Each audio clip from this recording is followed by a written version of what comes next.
Jeremias, diz assim, a partir do verso 1: Palavra do Senhor que veio a Jeremias dizendo: Dispõe-te e desce à casa do oleiro, e lá ouvirás as minhas palavras. Desci à casa do olheiro, e eis que estava entregue a sua obra sobre as rodas. Como o vaso que o oleiro fazia de barro se lhe estragou na mão, tornou a fazer dele outro vaso, segundo bem lhe pareceu.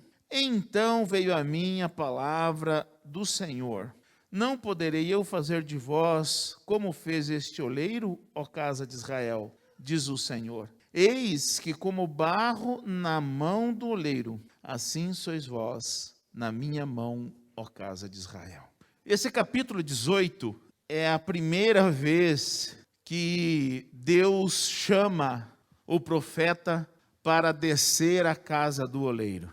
Na segunda vez, já no capítulo 19, ele mostra ao profeta sobre a botija. E a botija se quebrou e não tinha mais o que fazer. Mas aqui no capítulo 18, mostra que o vaso se quebrou e tinha o que fazer. Então, a finalidade dessa visita do profeta, que o Senhor chamou à casa do oleiro, para mostrar para o profeta que havia jeito para o seu povo.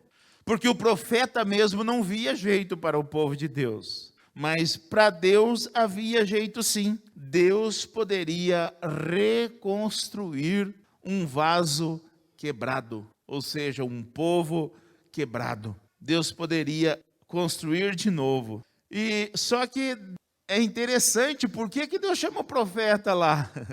Porque se o profeta não acreditasse, e a gente vê que o Jeremias, ele foi usado assim, mas o Ezequiel também. O Ezequiel, no capítulo 37, mostra que o vale estava cheio de ossos e os ossos estavam sequíssimos. E Deus pergunta para Ezequiel: por acaso, Deus dificulta ainda, por um acaso poderão reviver esses ossos? E o profeta, então, ele teve a resposta sábia. E aqui também Deus usa da mesma forma. Ele coloca na mão do profeta algo importantíssimo para ele. E aí, se o profeta não acreditasse que haveria possibilidade de mudança, o povo pereceria. Deus, ele ainda usa profetas. Deus ainda usa profetas. Mas Deus, ele ordenou ao profeta que descesse à casa do oleiro para que o profeta ouvisse a sua voz. O profeta, ele é um homem carente, é um homem sedento pela voz de Deus. Ele é um homem carente de ouvir o Senhor. Porque um profeta que não ouve o Senhor e fala, é um falso profeta. O profeta, ele é carente. Para que tenha valor o seu ministério, ele precisa ouvir de Deus. E nessa época aqui não era diferente de hoje. Só que hoje nós não estamos mais acostumados a ter esse tipo de relacionamento. Hoje ninguém chama o profeta, né? Quando a situação está feia, ninguém chama o profeta. Porque nos nossos dias não tem mais profeta. Hoje nós temos pastores. Também nós não temos mais os apóstolos, né? Que ali em Atos 2, apesar de ter de nome, né? De apóstolo não tem nada. De profeta não tem nada. Mas as pessoas ainda são usadas por Deus. Deus ainda usa pessoas. Desde que ele seja alguém que deseja ouvir Deus. E um profeta que não ouve a Deus é um falso profeta. Um crente que não ouve a palavra, que não ouve a Deus, ele é um falso crente. Ele já abandonou a fé. E muitos, às vezes, ficam de olho só na liderança, nos pastores. Esquece que cada um tem que ouvir Deus. Antigamente, só tinha 3 categorias que Deus falava: rei, sacerdote e profeta. Então, olha a necessidade desse povo. Mas hoje, Deus fala com você. Deus fala comigo, mas Deus fala com você. Nós precisamos estar atentos àquilo que Deus está falando conosco. E Deus está falando conosco hoje aqui. o que nós iremos entender? O que nós vamos querer escutar de Deus? Porque muitas vezes Deus fala, Deus mostra, mas nós não queremos ouvir. Então nós poderemos ser classificados como falsos crentes? Ou quando eu falo alguma coisa que não condiz com a palavra, ou se eu falar alguma coisa que não condiz com a palavra, eu posso ser classificado como um falso pastor. E o capítulo 10 de João, ele chama esses falsos pastores de mercenário. Mercenário é aquele que não é pastor, mas está no lugar de pastor. Nós precisamos ter cuidado, irmãos, para que nós não venhamos incorrer num erro gravíssimo, que é deixar de ouvir Deus. Um profeta, ele é carente de ouvir Deus. Mas nós hoje, nós precisamos ser carentes de ouvir Deus. E nós, muitas vezes, não queremos ouvir Deus. Em algumas situações, nós não queremos ouvir Deus. Sabe por quê? Porque não nos interessa. Não nos interessa. Às vezes o negócio é bom demais para a gente ouvir Deus. E às vezes, se a gente for ouvir Deus, a gente vai ter que dizer não para um negócio. Como dizia, né? Hoje já não pode mais dizer o negócio da China, né? Que é perigoso. Mas antigamente a gente dizia o negócio da China. E muitas vezes nós vamos ter que dizer não, porque não é de Deus. Nós vamos ter que voltar para trás de coisas que muitas vezes nos interessam, que seria bom, favorável para nós, se nós ouvir Deus. Irmãos, nós precisamos saber de uma coisa: a melhor provisão para as nossas vidas é Deus que dá. A vontade de Deus para nós, Romanos diz que ela é boa, agradável e perfeita. Por que nós não queremos ouvir Deus? Porque nós estamos endurecidos. Muitas vezes nós estamos como a botija e não como o vaso. Porque a botija caiu e se quebrou e não teve mais o que fazer. Mas o vaso se quebrou, mas teve como reconstruir, porque ele estava maleável. E muitas vezes nós não somos maleáveis na nossa caminhada com Deus. Nós queremos o que nós queremos, independente do que Deus quer. Independente do que a palavra diz. Independente do que nos é ensinado, nós queremos o que queremos. E esse é um perigo. Nós precisamos ser carentes para ouvir Deus. A vida cristã, ela pode ser uma bênção, mas ela pode ser uma desgraça. Depende se nós ouvimos ou se nós não ouvimos Deus. Depende se nós entendemos ou se nós não entendemos o que Deus está falando. O profeta, ele obedeceu ao Senhor e ele teve uma experiência com Deus. Irmãos, nós não temos mais experiência com Deus. A nossa vida cristã está virando uma vida cristã seca. Nós estamos vivendo a vida cristã seca, sem a presença constante de Deus.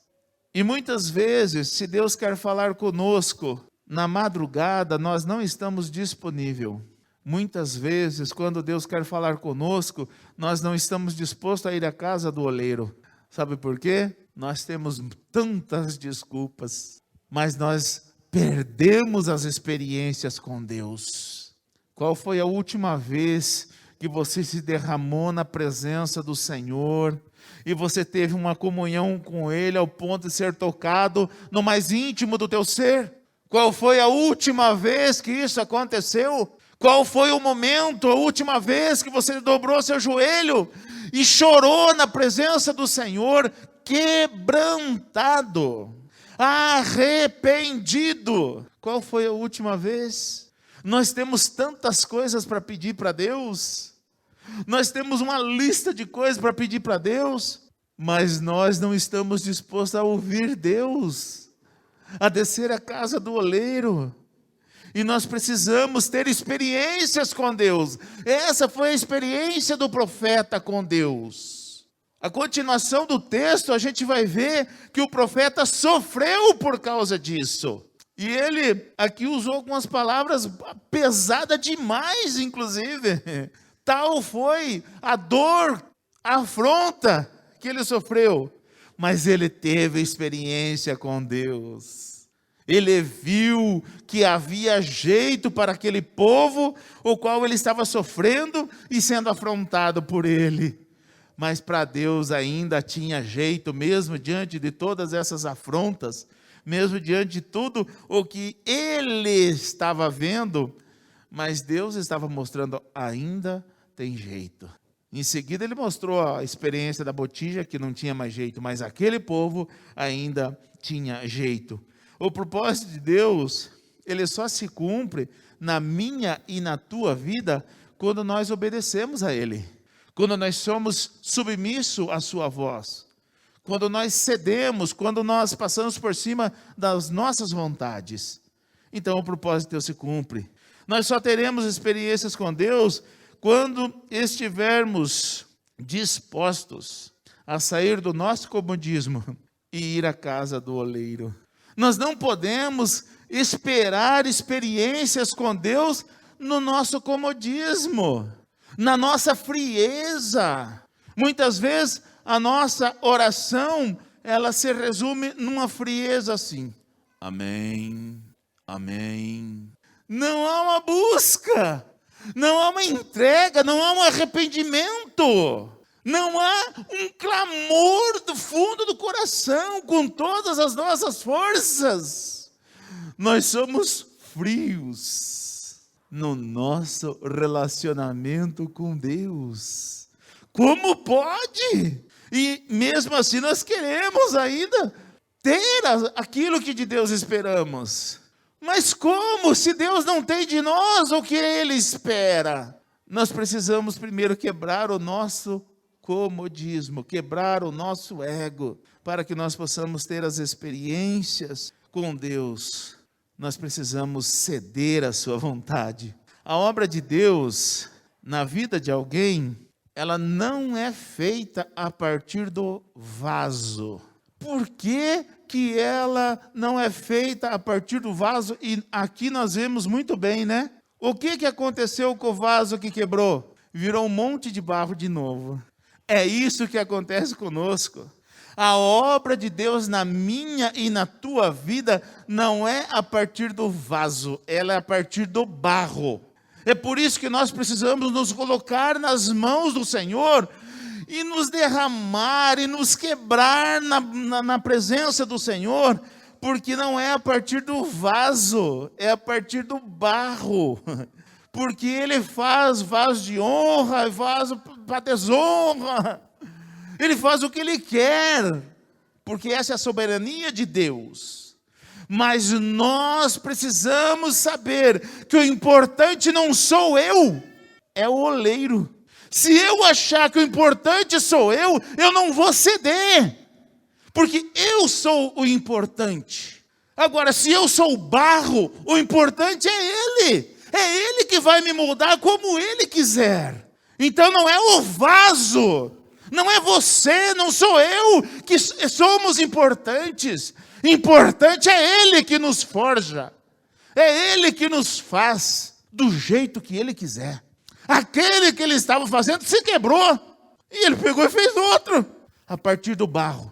Nós, irmãos, somos importantes para Deus quando nós estamos ouvindo Deus, seguindo as instruções de Deus, seguindo a sua vontade. Se não, irmãos, nós não somos nada.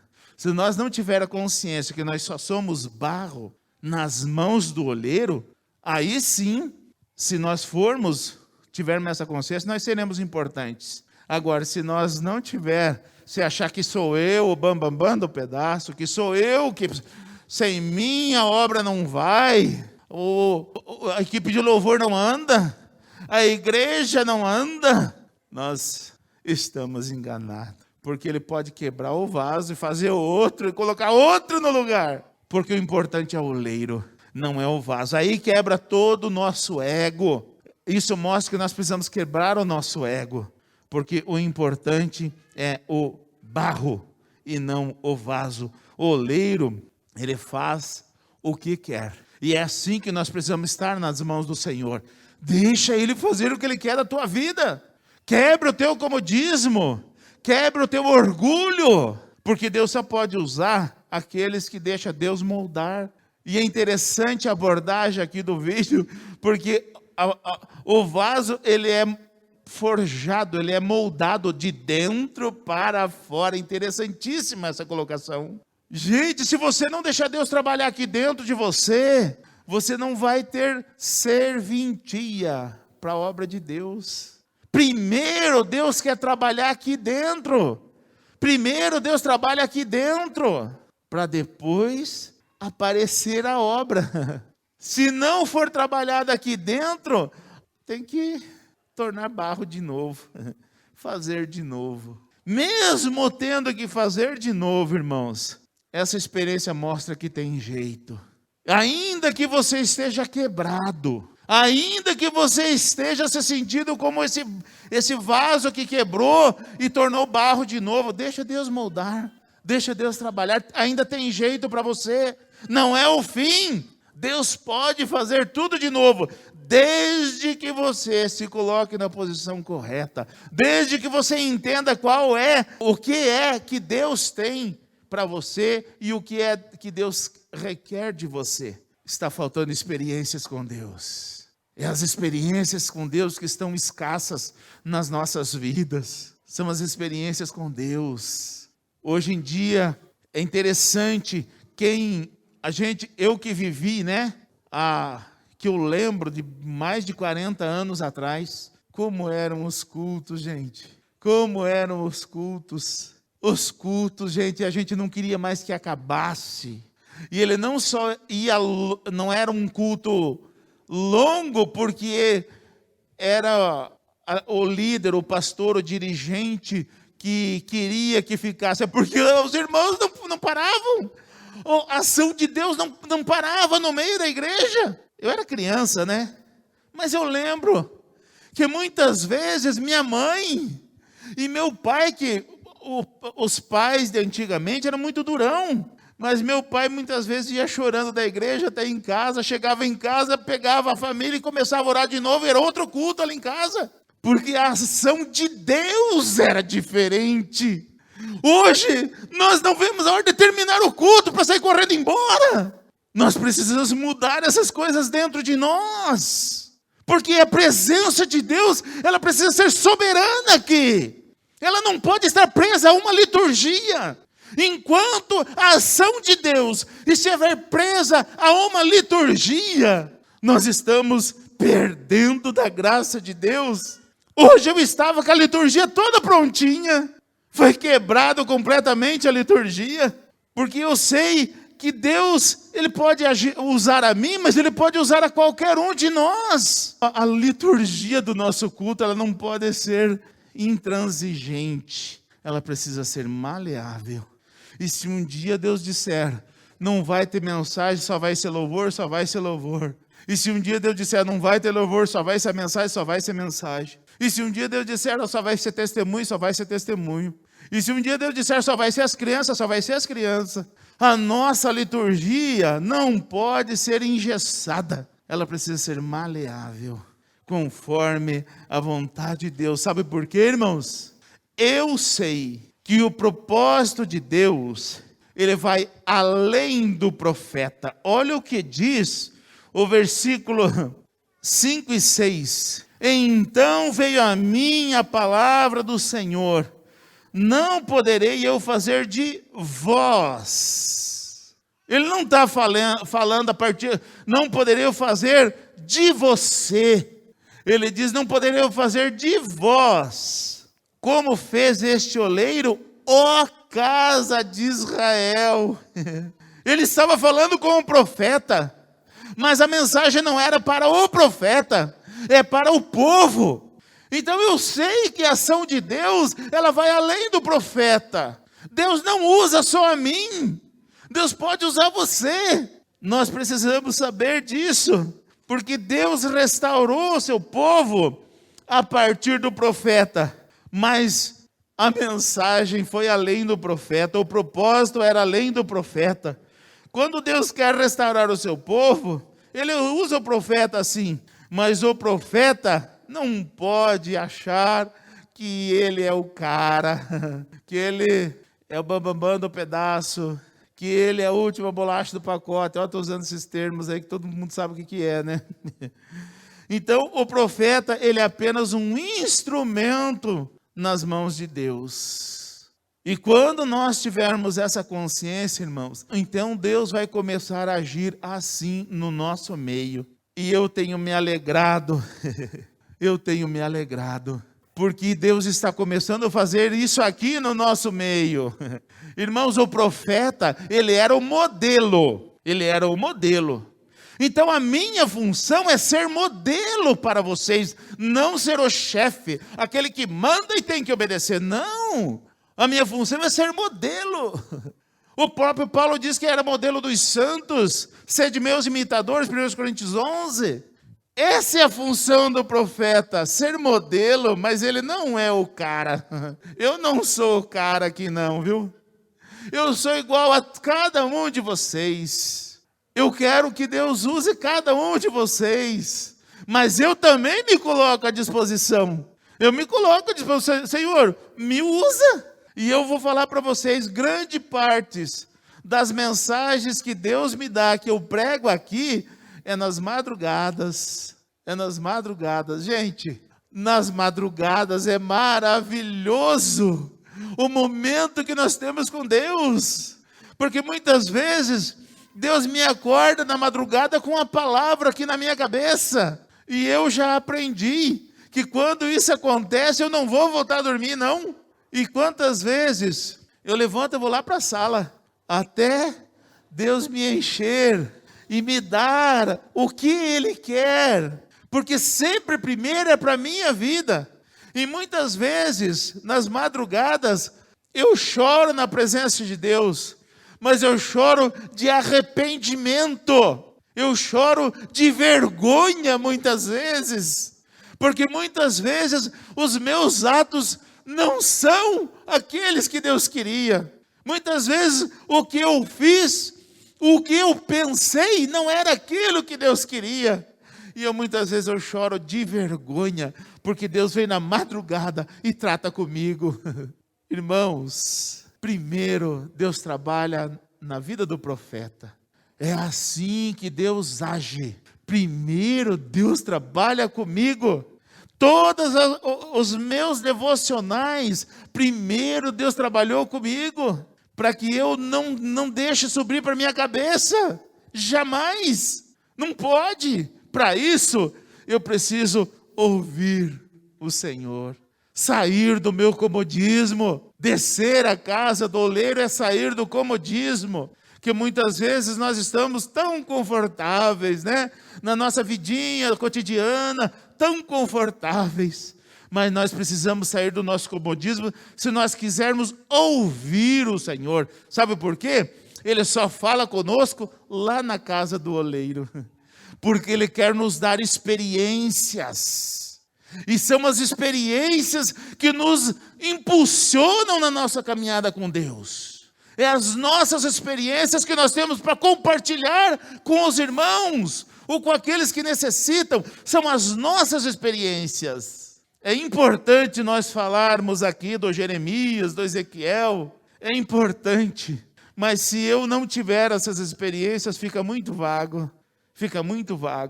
Eu não sei falar, como esses dias eu citei, que muitas vezes a gente até sabe de algumas coisas, né? Mas se você não tem a experiência, você não sabe como é, você não sabe como funciona. Então nós precisamos, irmãos, ter as experiências. Nós precisamos descer à casa do oleiro e ouvir o que Deus quer falar conosco. A submissão do profeta ao Senhor teve um custo muito alto para o profeta. Na continuação do texto, se vocês forem seguir o texto aqui, vocês vão ver o que aconteceu com o profeta. Mas a submissão do profeta, muitas vezes, levam a ataques, levam muitas vezes a críticas. E nós precisamos saber que ninguém que faz a obra do Senhor, ele vai ficar sem retaliações. Quem faz verdadeiramente a obra do Senhor não fica sem retaliações. Por quê? Porque a mensagem do profeta não agrada religiosos. Só agrada quem é do Senhor. Mesmo assim, Deus ele envia a palavra ao profeta. Por quê? Porque Deus ama o seu povo. Deus te ama. Deus me ama. E é por isso que muitas vezes ele nos corrige. Porque ele só corrige e castiga quem ele ama. Quem ele recebe por filho. E nós precisamos ter essa consciência. Se Deus está me corrigindo através da palavra, é porque ele me ama. Se sinta amado por Deus mesmo na correção, porque é o amor de Deus por a tua vida. A correção é demonstração do amor de Deus pela tua vida. Mas muitas vezes ele vai usar alguém. Assim como usou o profeta Jeremias. Muitas vezes ele vai usar a minha vida. Muitas vezes ele vai usar a tua vida para corrigir outra. Uma coisa vocês saibam. Ninguém fala nada aqui para a igreja se não tiver a permissão de Deus. Isso é um cuidado que nós temos tido aqui desde que nós começamos esse trabalho. É um cuidado que nós temos tido. Se alguma coisa foi dito aqui, pode ter certeza que propósito de Deus tem. Então, receba a palavra de Deus na tua vida. Deixe o Senhor te moldar. Deixa te moldar de dentro para fora. Arranque de dentro aquilo que muitas vezes está te matando. Porque muitas vezes o que está dentro de nós está nos matando e nós não estamos vendo. Está deformando a nossa vida e nós não estamos vendo. Então deixa Deus te moldar de dentro para fora. Mas isso é para hoje, não é para amanhã. Deixa o Senhor te moldar hoje. Mude a tua forma de cultuar a Deus. Mude a tua maneira de se relacionar com Deus. Não seja frio no teu relacionamento com Deus. Tenha um relacionamento com Deus assim expansivo. Tenha um relacionamento com Deus de intimidade, de respeito, de honra. Chame sempre Deus de Senhor. Não chame de você não. Ele não é você não, Ele é Senhor. Chame sempre Deus de Senhor, porque Ele é Senhor da tua vida, Ele é Senhor da minha vida. Não aceite nada menos do que isso, mas tenha um relacionamento de Senhor para servo. E então o Senhor vai começar a moldar a tua vida, para que você então possa profetizar na vida dos outros, aquilo que Ele te encheu, a experiência que você teve com Ele, para que haja mudança e transformação na igreja do Senhor. Que Deus nos abençoe. Vamos nos colocar em pé, vamos estar orando. Se o teu relacionamento com Deus, ele não está segundo ele deveria estar. Se o teu relacionamento com Deus se esfriou, é dia de você restaurar o teu relacionamento com Deus. É hora de você se lançar aos seus pés e buscar a intimidade com Deus, e quebrar a frieza, e quebrar o gelo, e quebrar o teu ego, e quebrar a frieza no teu relacionamento com Deus. E saiba que tudo pode mudar na tua vida a partir do teu relacionamento com Deus. Oremos.